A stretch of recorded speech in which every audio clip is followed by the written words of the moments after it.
खबर शामिल कंदासीं। पीटीआई जी आला क़यादत जो JUI सां राब्तो थियो आहे। बैरिस्टर गोहर अली जी अॻवाणी में 5 रुकनी वफ़द अॼु राति मौलाना फज़लुर रहमान सां मुलाक़ात कंदो। अवांखे अपडेट की त पीटीआई जी आला क़यादत जो JUI सां राब्तो थियो आहे।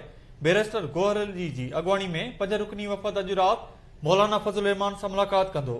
वफ़द में बैरिस्टर गोहर अली सां गॾु असद कैसर, बैरिस्टर सैफ ऐं आखवंद ज़ादा हुसैन शामिल हूंदा। पीटीआई तरफ़ां JUI सां गॾिजी हुकूमत ठाहिण जी दावत ॾिनी वेंदी। आम ख़बर अवां सां शेयर कयूं पिया।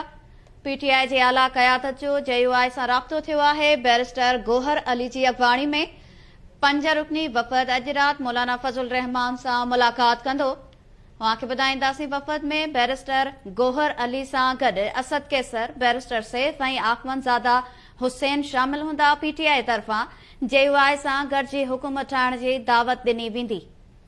अवांखे अपडेट कयूं त मौलाना फज़लुर रहमान अॻु में ई पीटीआई सां गॾु हलण जो इशारो ॾेई चुको आहे। अवांखे ॿुधूं त पीटीआई जी आला क़यादत जो JUI सां राब्तो थियो आहे। बैरिस्टर गोहर अली जी अॻवाणी में 5 रुकनी वफ़द अॼु राति मौलाना फज़लुर रहमान सां मुलाक़ात कंदो। इन हवाले सां लाइन ते मौजूद आहे असद शर। जी असद, तफ़सील ॾिजो। जी बिल्कुल, गादी वारे शहर में हुकूमत साज़ी मुतालिक़ माहौल तैयार करण जे लाइ समूरियूं पार्टियूं कोशिशूं करे रहियूं आहिनि। इन हवाले सां पीटीआई तरफ़ां बि कोशिशूं तेज़ कयूं वयूं आहिनि। उन्हनि JUI जी क़यादत सां राब्ते जो फ़ैसिलो कयो हो ऐं उन जे लाइ बाज़ाब्ता तौर ते हिकिड़ो वफ़द तैयार करे JUI जे सरबराह सां मुलाक़ात लाइ मोकिले छॾियो आहे। इन हवाले सां जेको वफ़द आहे उन में बैरिस्टर गोहर आहे, इन सां गॾु असद कैसर आहे अॻूणो स्पीकर, बैरिस्टर सैफ आहे ऐं आखून ज़ादा हुसैन अमन शामिल आहिनि।